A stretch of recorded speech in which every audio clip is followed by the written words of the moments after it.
할렐루야. 네. 하나님께서 살아계십니다. 네. 지금도 역사하십니다. 하나님께서 이 아침에 우리를 부르신 줄 믿습니다. 비록 몸은 떨어져 있어서 가정에서 또 이렇게 함께하지만 함께 영적을 묶어서 또 함께 말씀을 전해받는 그때가 시간 될 줄 믿습니다. 영철이라고 하는 한 노총각이 있었답니다. 그런데 이 노총각이 보여주는 여자마다 다 퇴짜 맞았대요. 그 이유가 뭐냐면 자기는 괜찮은데 어머니 마음에 들지 않아서 항상 어머니가 퇴짜를 놓기 때문에 결혼하지 못하고 노총각으로 있었답니다. 그런데 친구가 충고했대요. 이 친구야, 별거 아닌 것 가지고 그렇게 고민하지 마라. 좋은 방법이 있는데 바로 어머니를 꼭 닮은 여자를 어머니에게 보여주면 어머니가 좋아하지 않겠나 라고 해서 이 영철이라는 친구가 그럼 좋겠다 싶어가지고 외모는 물론이고 말투, 옷차림, 취미까지도 어머니와 아주 비슷한 이런 아가씨를 만나가지고 소개했답니다. 얼마가 시간이 지난 다음에 친구가 물었대요. 어땠나? 그랬더니 자네 말 들었더니 정말 어머니가 너무너무 좋아하셨어. 말투도 그렇고 행동도 그렇고 어머니 마음에 딱 드셨나. 그래서 결혼할 때 잘했어? 라고 그랬대요. 그랬더니 이 친구 하는 말이 아니야. 그런데 결국 또 깨졌어. 라고 얘기하더라는 거죠. 그 이유가 뭐냐? 그랬더니 어머니 마음을 조금 꼭 들었는데 이번에는 아버지가 결석한다셨어. 라고 얘기했답니다. 결국은 아버지 마음에 안 들었다는 거죠. 모든 인간 마음속에 완벽하게 맞춘다는 것은 그것이 불가능합니다. 왜냐하면 이쪽이 만족하면 또 이쪽이 부족하고 또 이쪽이 만족하면 이쪽이 부족하고 그렇습니다. 인간 항상 부족한 투성이죠. 그러나 하나님은 완벽하십니다. 우리가 믿는 하나님, 그 하나님만이 완벽하시다는 것을 꼭 믿으시기 바랍니다. 성도는 바로 세상 사람들에게 맞추지 말고 하나님 뜻에 따라서 내 생각을 맞추는 것입니다. 그래서 오늘도 말씀을 통해서 이 말씀이 내게 주신 말씀, 그리고 이 말씀을 가지고 나는 어떻게 하나님 뜻에 맞춰갈까? 하나님께 원하시는 것이 뭘까? 라는 것을 알고 그 뜻에 잘 맞춰갈 수 있는 복된 성도들 삶 되시기를 다시 한번 주님의 이름을 간절히 축복합니다. 자, 요즘 시대를 뇌본주의 시대라고 해요. 옛날엔 자본주의 시대라고 했죠. 그래서 물질, 돈을 가지고 경제, 사회, 모든 다 움직일 수 있는 이런 시대가 바로 자본주의 시대였습니다. 그래서 지금은 뇌본주의, 생각이 지배하는 사회다라고 하는 그런 얘기가 있습니다. 머리에서 나오는 기가 막힌 아이디어, 그리고 기술, 그리고 발명, 이것들이 바로 성공과 실패를 좌우한다는 거죠. 자, 영화 한 편을 잘 만들어서 수출하게 되면 그 영화 한 편이 바로 차량을 수출한 것보다도 훨씬 더 큰 효과가 있다라고 하는 그런 얘기가 있습니다. 지금 우리는 이러한 디지털 시대에 살고 있습니다. 자, 이런 시대 무엇보다도 잘 준비된 사람이 성공할 수가 있습니다. 우리가 열심히 부지런함을 다 준비하고 또 열심을 준비하고 지식을 준비하고 인격을 준비한 사람, 이런 사람들이 바로 성공한다는 것을 말씀하고 있습니다.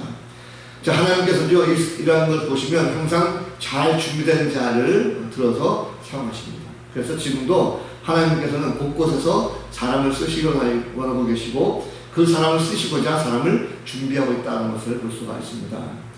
하나님께서 쓰시기 위한 사람을 택하시고 훈련시킨다는 것은 바로 그 사람을 준비시킨다는 것인데, 준비시킨다는 것은 바로 심는다고 해석할 수가 있습니다. 하나님께서 지금도 세상의 곳곳에 사람을 보내시려고 심으시고 준비하고 계신다는 거죠. 자, 오늘 본문에 보면 예수님께서 심는 것을 비유로 말씀하고 있습니다. 어떤 한 사람이 있었어요. 이 사람은 포도원의 주인입니다. 포도원 주인이, 이 포도원 주인이 포도원에다가 무화과나무를 심고 열매를 얻을까 해서 왔어요. 그런데 보니까 열매를 얻지 못했습니다. 그래서 그가 포도원 주인에게 말합니다. 내가 3년을 왔다. 3년을 와서 열매를 찾았지만 열매가 없었다. 그러니까 나무를 찍어버려라 라고 말합니다. 자, 그러자 포도원 주인가 올해만 다시 한번 그냥 두시고 내가 열심히 더욱더 둘레를 파고 거름을 줘서 다음에 내년에 나가지고 또 혹시 열매가 거둘지 모르니까 만약에 그때까지도 열매가 맺지 못하면 그때 찍어보십시오 라고 하는 그런 얘기를 하고 있습니다. 자, 그런데 이 본문 가운데 소리가 포도원 주인의 행동을 가만히 보면 좀 이해가 안 가는 부분이 있습니다. 왜냐하면 자, 포도원에는 포도나무를 심는 것이 맞습니다. 포도원에는 무화과나무를 심는 것이 아니라는 거죠. 자, 포도원에다 무화과나무를 심는 것은 그 당시 사람들 생각에는 바보나는 짓입니다. 왜 그러냐면 유대인들에게는 나무라고 하는 개념이 굉장히 좀 강해요. 그래서 나무 가운데 특별히 그들이 굉장히 귀하게 여기는 나무가 두 종류가 있습니다. 하나가 포도나무, 하나가 감람나무였어요. 이 두 나무는 굉장히 중요하게 생각해서 어느 정도 되면 제단에서, 성전에서 제단을 쌓고 제물을 태울 때 번제물을 쓸 수 있는 장작들이 많이 있습니다. 모든 장작들을 다 쓸 수가 있는데 이 포도나무하고 감람나무의 장작은 그 제단에서 제물을 태울 때 쓰지 않습니다. 그만큼 중요하다는 거죠. 왜 중요하냐면 포도나무는 이들이 마실 수 있는 포도주를 생산할 수 있는 열매를 가지고 있는 나무이기 때문에 그렇습니다. 감람나무는 이 사람들이 생활 속에 쓸 수 있는 기름을 만들 수 있는 감람나무의 열매를 가지고 기름을 만들기 때문에 이들의 식생활에 있어서 이에 포도나무와 감람나무는 굉장히 중요하다는 거죠. 그래서 심지어 제단에서도 그렇게 장작을 쓰지 않았다는 것입니다. 자, 반면에 무화과나무라고 하는 것은 굉장히 하찮은 나무였어요. 주위에 많이 섰습니다. 그리고 이 무화과나무는 굉장히 열매를 많이 맺는 그런 나무입니다. 이 수많은 열매를 맺는 나무이기 때문에 무화과나무가 보통 열매를 맺는 것이 중동 지역의 기후를 따지면 1년에 보통 3번에서 4번 정도는 다 열매를 맺는 그런 나무라고요. 심지어 5번까지도 열매를 맺는 그런 기록이 있는 정도로 풍성한 열매를 맺는 것이 바로 무화과나무라는 것입니다. 그래서 무화과나무를 봤을 때 만약에 그렇게 풍성한 열매를 맺는 나무에도 불구하고 이 나무가 열매를 맺지 못하게 된다면 결국은 그 중동의 물이 귀한 지역 아니겠습니까? 그 지역에서 물만 소비하고 결국은 아무 쓸모없는 나무이기 때문에 잘라버리는 것이 훨씬 더 유용하다는 것을 당시의 사람들은 알고 있습니다. 자, 도대체 그러면 주인은 왜 포도원에다가 무화과나무를 심었을까? 도대체 주인은 아무 생각이 없는 사람일까? 하는 것입니다. 포도원은 당연히 귀한 포도나무를 심어야 맞습니다. 그래야 조금이라도 더 유용한 포도 열매를 얻을 수가 있다는 거죠. 생각해보세요. 금과 은과 돈 가운데 우리가 가장 귀한 것은 금, 이렇게 말하고 있습니다. 어떤 사람이 내가 선택할 때 금이나 은이나 돈 가운데 내가 선택할 수 있는 자유가 있다고 한다면 누구든지 가장 귀한 금을 선택하지 돈을 선택할 경우는 없거든요. 그렇다고 한다면 지금 이 유대인들에게 있어서의 이 이야기는요, 한마디로 말하면 그 주인을 볼 때 아이고 저 사람은 바보야. 왜 그 귀한 포도원에다가 무화과나무 심어? 하기면 안 돼. 라고 하는 그런 생각이 다 할 수밖에 없다는 거죠. 유대인들은 아무도 포도원에다가 무화과나무를 심을 생각을 하지 않습니다. 포도원에는 포도나무를 심는 것이 맞습니다. 이것은 기본적이고 상식이에요. 누구든지 다 포도나무를 심고 열매를 기다려 살고 있습니다. 그래서 예수님께서 이런 비유를 말씀하셨을 때 그 유대인들의 마음속으로 세상에 그런 바보는 우리 주변에 없다라고 생각을 하고 있다는 것입니다. 그리고 세상 사람들 가만히 보면 상식이라는 게 있어요. 상식에 어긋나는 행동을 하게 되면 사람들은 바보 취급을 합니다. 그런데 우리가 하나님의 사랑과 하나님의 은혜는 우리가 인간이 잘 해낼 수가 없어요. 하나님의 은혜를 알지 못하게 된다면 우리가 그 상식 밖의 일을 할 때에 바보 취급하게 맞습니다. 우리가 보면 그렇죠. 도저히 구원받을 수 없는 것은 구원받지 않은 사람 같은데도 불구하고 예수 믿고 구원받은 사람도 있어요. 이 추석 같은데 보면 이번 주에 추석이 껴있는데 추석 같은 명절날 보면 가끔가다가 친척들 보고 깜짝 놀랐죠. 야, 저 사람은 정말 오래간만에 수년 만에 봤는데 내가 평상시에 봤을 때 저 사람은 전혀 예수 믿을 것 같지 않았어. 구원받을 것 같지 않았어. 그런데 보니까 어느 날 예수 믿고 변해 있는 이 모습을 종종 보게 되는 거죠. 우리가 모르는 사이에 은혜를 체험하고 변화되는 것입니다. 하나님의 은혜를 모르면 자신이 얼마나 소중한 존재로 변화되어 있는가, 내가 준비되어 있는가 하는 것을 모를 때가 참 많습니다. 우리는 종종 내 자신의 존재에 대해서 하찮은 존재로 평가할 때가 많아요. 그래서 아무리 교회를 열심히 하여도 다른 사람과 비교할 때 나는 별 볼일 없어, 하찮은 존재라 생각하고 인생을 대충 살려가는 사람들이 종종 있습니다. 왜 그럴까? 결국 하나님과 나의 관계를 우리가 잊어버리게 하는 거죠. 하나님과 나의 관계가 단절된 인간들은요, 항상 보면 늘 비관적이고 비판적입니다. 그래서 항상 걱정하고 불안해할 뿐입니다. 사탄은 늘 그럴 때 우리의 약한 부분을 들쑤시죠. 뒤집어내가지고 바로 긁어서 밖으로 드러냅니다. 내 자신이 아무것도 할 수 없어. 마음속에 내가 조그만 죄를 짓다 할지라도 그 죄로 말미암아 하나님의 은혜 가운데 담대하게 나가지 못하는 이런 모습들이 우리 가운데 많이 있다는 것입니다. 하나님을 제대로 깨닫지 못하면 내 자신의 존재감이 굉장히 초라해지고 지금 내 자신이 서 있는 그 위치에 대해서도 나는 전혀 아니고 나는 여기가 아니야 라고 생각할 경우가 많습니다. 자, 포도원의 무화과나무는 전혀 맞지 않아요. 더군다나 열매가 없는 무화과나무는요, 땅만 버릴 뿐입니다. 그런 무화과나무는 심는 순간에 사람들이 바로 조롱 섞인 목소리로 그걸 비난하고 기도합니다. 야, 좋다고. 왜 그 귀한 땅, 포도원에다가 무화과나무 심었을까? 저는 아닌데 바보야 하는 그 얘기를 합니다. 자, 근데 오늘 말씀 보니까 주님께서 비유를 말씀하실 때 이 주인이 포도원에다가 무화과나무를 심었다 말씀하고 있습니다. 포도원에 무화과나무 심은 그 비유를 말씀하신 주님의 의도가 뭘까 하는 것입니다. 이 말씀 가만히 보면 포도원에다가 무화과나무를 심는 것은요, 주인의 은혜다라는 것을 말씀하고 있습니다. 다시 말하면 이 포도원에 무화과나무 심는 일은 참 어리석은 행동이 맞습니다. 예수님 당시에 포도원에다가 다른 나무 심는 것은 상상이 어렵습니다. 포도밭에는 당연히 포도나무를 심어야 맞습니다. 다른 나무를 심으면 포도의 열매가 그만큼 수확량이 줄어들죠. 나에게 손해되는 것입니다. 무화과나무 한 그루 심기 해가지고 그 포도원의 일부분을 희생한다고 한다면 이것은 정말로 어리석은 일입니다. 내가 손해를 감수하고 하지 않으면 절대 그걸 할 수가 없다는 거죠. 도대체 왜 그러면 이 주인이 자신의 손해를 감수하면서 거기에다가 엉뚱하게도 무화과나무를 심었을까 하는 것입니다. 그건 간단합니다. 주인의 마음대로죠. 주인이 하고 싶으니까 그런 것입니다. 다시 말하면 이 주인은 무화과나무에 대해서 정말로 애착이 있었고 사랑의 마음을 가지고 무화과나무를 심었습니다. 영적으로 보면 이 무화과나무가 바로 이스라엘 백성이에요. 자, 이스라엘 백성은 어떤 백성입니까? 하나님께서 이 세상을 구원하시기 위해 가지고 이스라엘 백성들을 한 민족으로 선택하셨어요. 그리고 그 백성들을 지극히 사랑하셨습니다. 그들에게 은혜 주시고 그들과 함께 누리는 이 모습이 있었습니다. 그래서 하나님께서 이들을 포도원의 포도같이 향기롭고 풍성한 열매로 맺는 포도와 같은 존재로 그를 여기시던 것입니다. 그리고 무화과나무가 포도원에 들어간 것은 그 나무가 예뻐서가 아니었어요. 탐스러워서가 아니었습니다. 전적으로 그 주인의 마음이었다는 거죠. 주인이 무화과나무에게 은혜를 베푼 것입니다. 다시 말하면 볼품없는 이스라엘 백성들이 예뻐서가 아니었습니다. 그냥 하나님의 은혜 가운데 그들을 선택하셨고 그들을 자녀 삼으셨고 그들을 포도원에 들여보내 주신 것입니다. 전적인 하나님의 은혜라는 거죠. 구원은 하나님의 은혜로 시작됩니다. 여러분께서 이 말씀을 보면 우리는 어떤 존재인가? 우리는 바로 무화과나무만큼 그런 존재다라는 것을 여러분 믿으시기 바랍니다. 우리는 굉장히 평범하고 보잘것없는 존재였어요.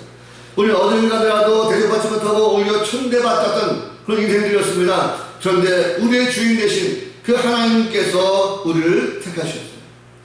죄로 말미암아 죽을 수밖에 없던 인간이만 우리를 구원해 주셨습니다. 하나님께서 우리를 천국 들어갈 수 있도록 만드셨어요. 우리는 과거의 천국을 보지 못했습니다. 들어갈 수도 없었어요. 오히려 우리는 불지옥에 떨어져서 영벌을 받을 수밖에 없는 그런 인생에서 불구하고 우리를 하나님께서 천국으로 인도해 주셨습니다. 보잘것없는 무화과나무였지만 포도원에 심어진 것이죠. 자, 그러면 혹시 여러분은 우리가 그런 하나님의 은혜를 어떻게 지금 누리고 있습니까? 내가 구원받은 백성으로서 하나님의 은혜를 마음껏 누리고 살고 있는가? 어쩌면 우리는 하나님의 은혜를 잊고 살지 않습니까? 보면 대부분 사람들은 처음 예수를 믿을 때 그 예수 믿고 은혜 받게 된다면 그 은혜를 알 때에 정말 하나님과 날마다 가까이 하는 이런 생각을 하고 있어요. 그런데 시간이 흘러가다 보면 어느덧 대부분 예수를 믿고 은혜 받았던 그 시절을 잊어버리고 그저 평안함 때문에 은혜를 잊어먹고 사는 경우가 많이 있습니다. 최근 보면 코로나19로 말미암아 믿음의 은혜를 믿으면서 우리의 믿음이 과연 어떻습니까? 과연 내가 하나님께로부터 받은 그 포도는 신결인 그 은혜를 제대로 깨닫고 있는가?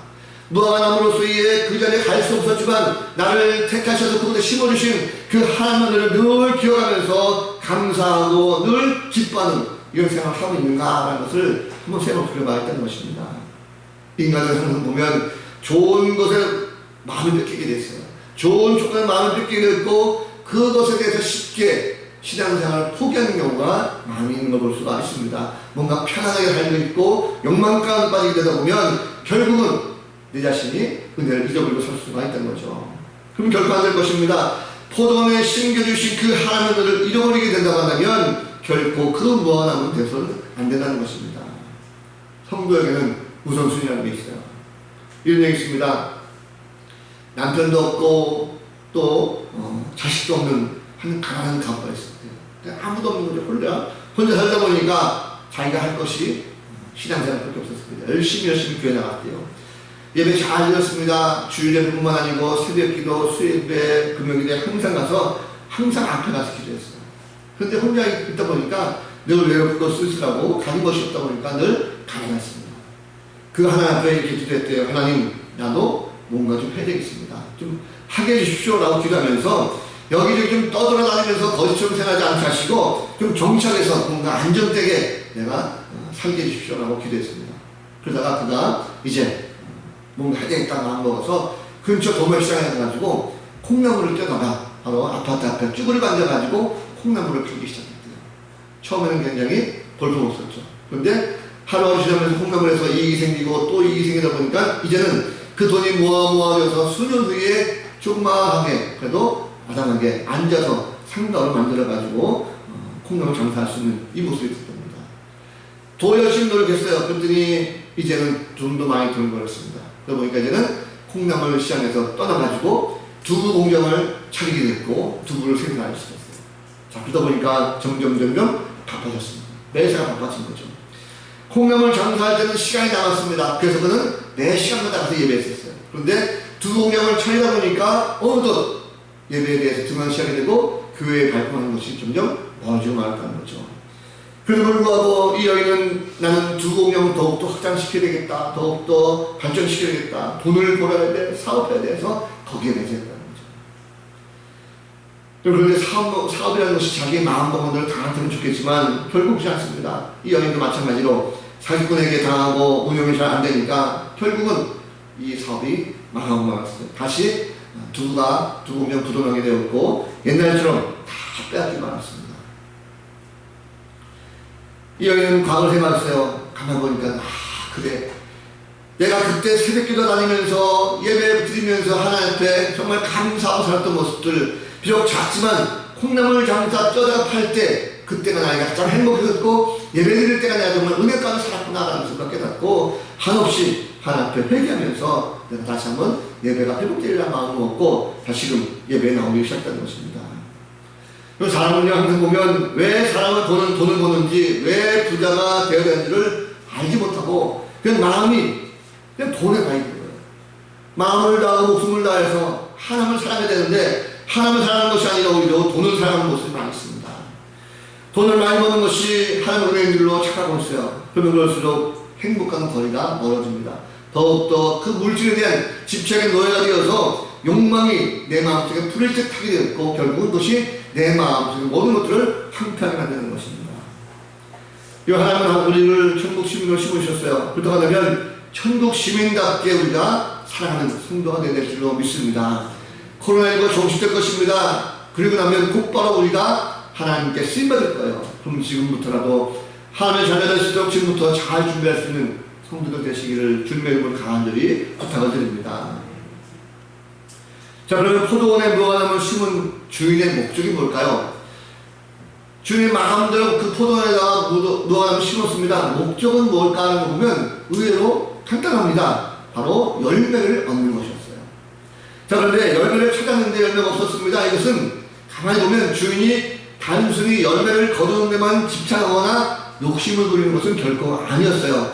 오늘 성경에 보면 주인은 3년을 와서 이 무화과나무에서 열매를 구하되 얻지 못했다라고 말씀하고 있습니다. 그런데 우리가 이 말씀 가운데 3년이라고 하는 이 단어를 좀 더 주의 깊게 볼 필요가 있습니다.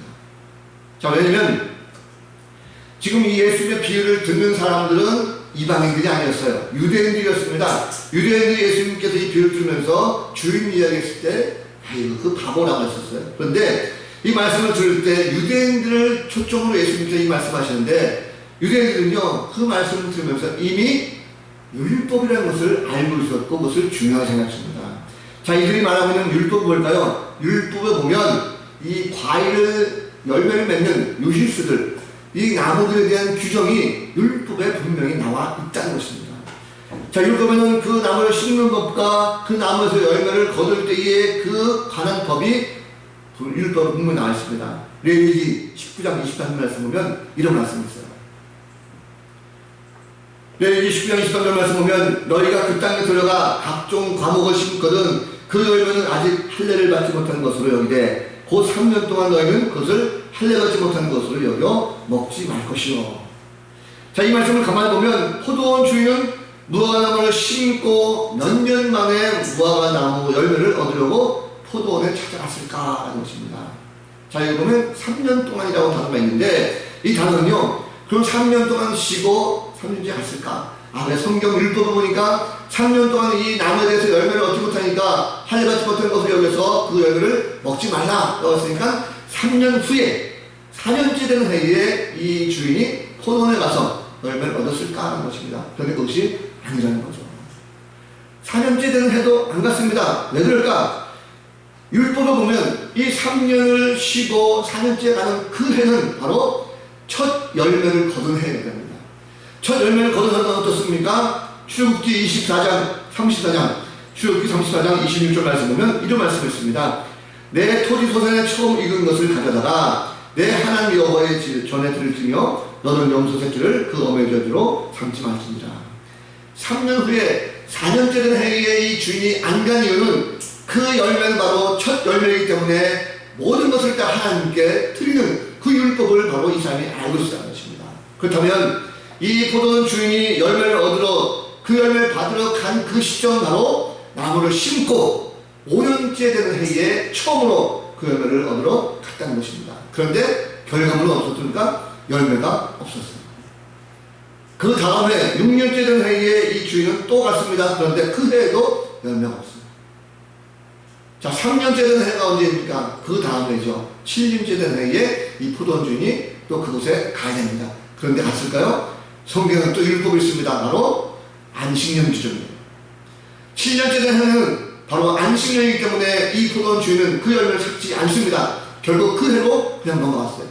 3년 동안이라는 것은 바로 그 다음 해에 8년째 되는 해에 이 주인이 비로소 그 열매를 찾으러 거기에 갔다는 것입니다.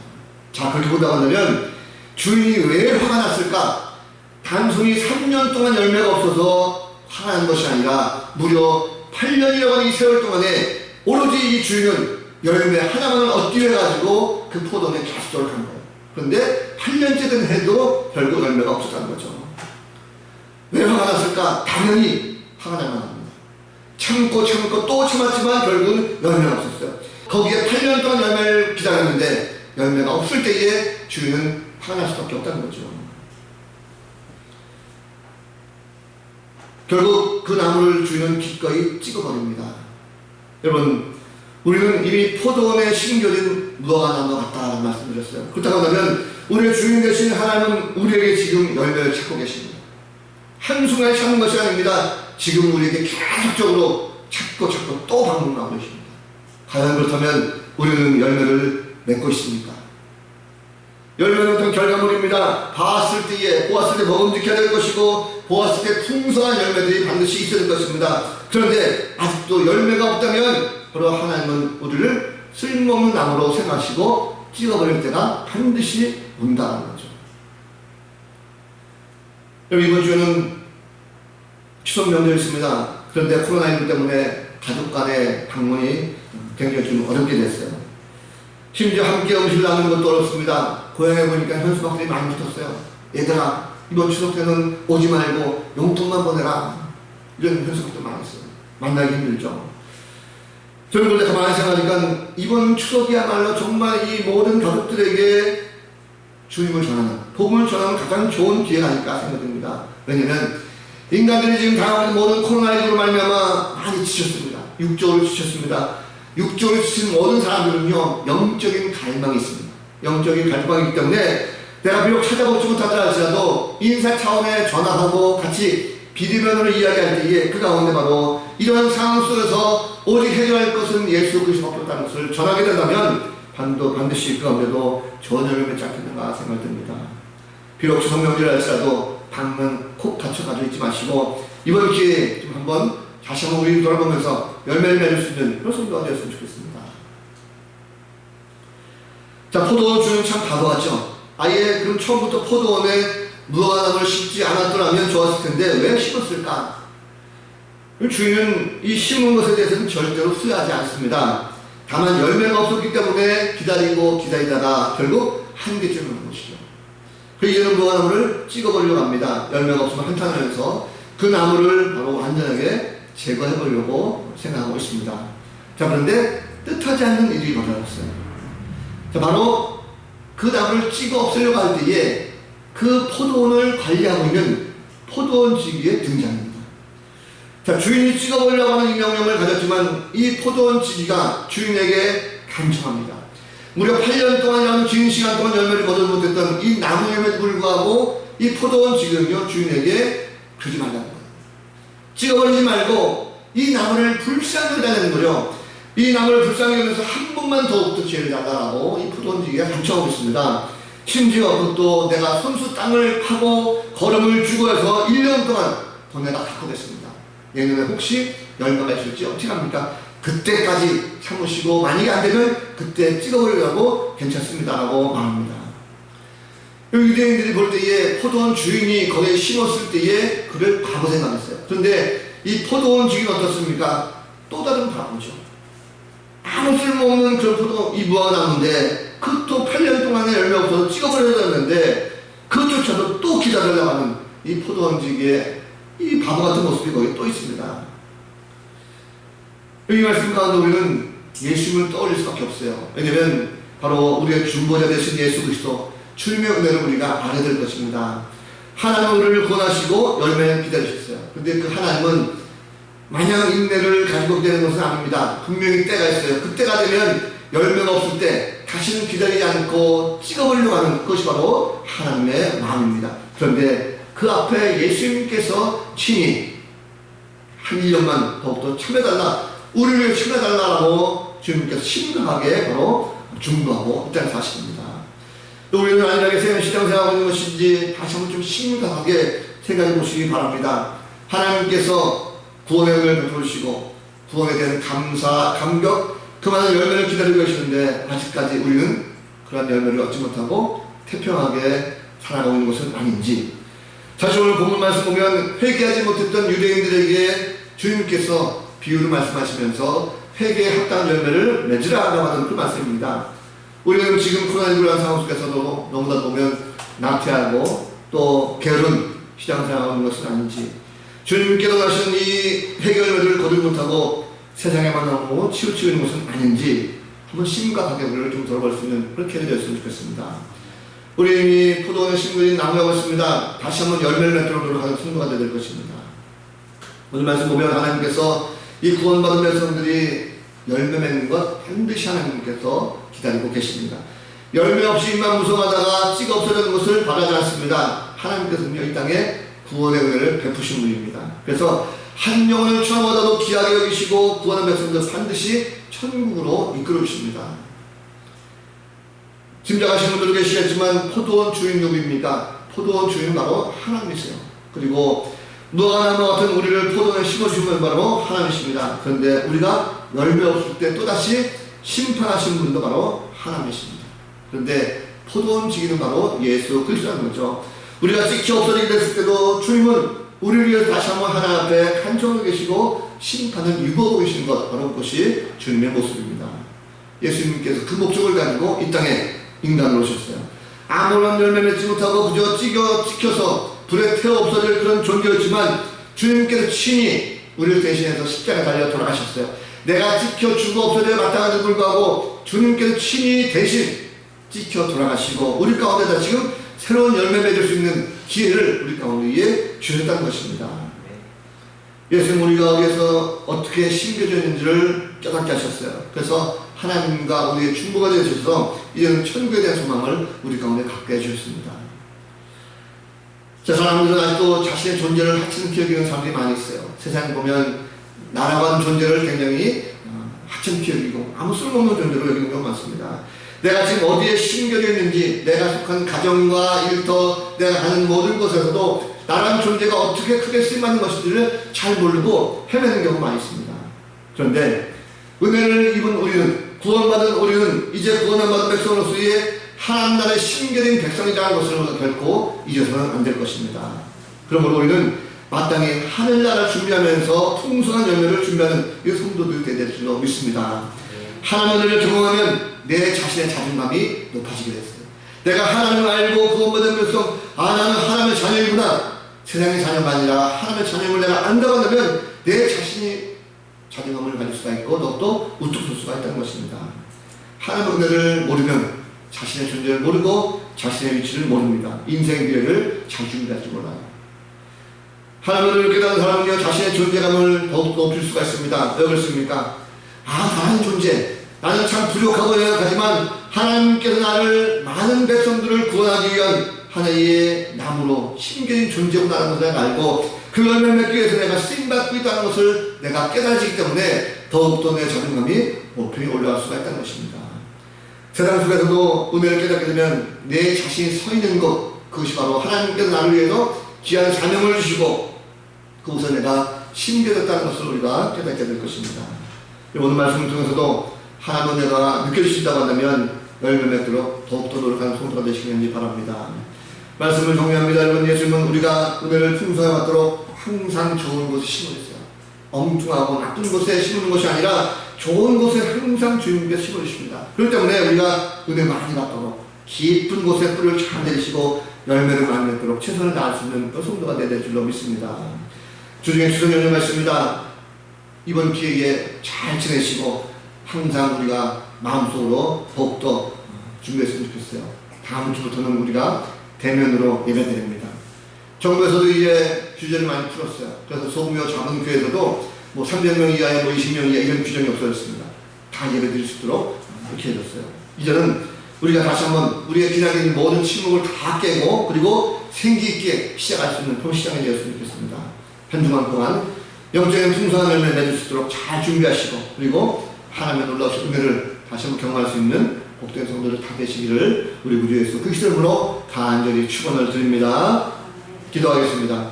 걸어가시는 하나님, 우리는 그저 쓸모없는 무화과나무여 열매 없는 무화과나무 찍혀버리게 마땅한 존재인 줄 알았습니다.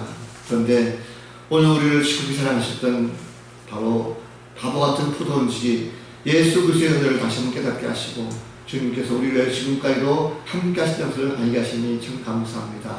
이제는 세상에 나가서 많은 열매를 맺고 풍성한 열매 준비할 수 있는 우리 모두가 되게 하여 주옵소서.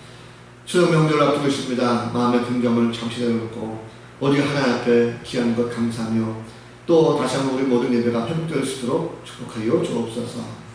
함께 하심을 감사하고 예수 그리스도 이름으로 간절히 기도하옵나이다. 아멘.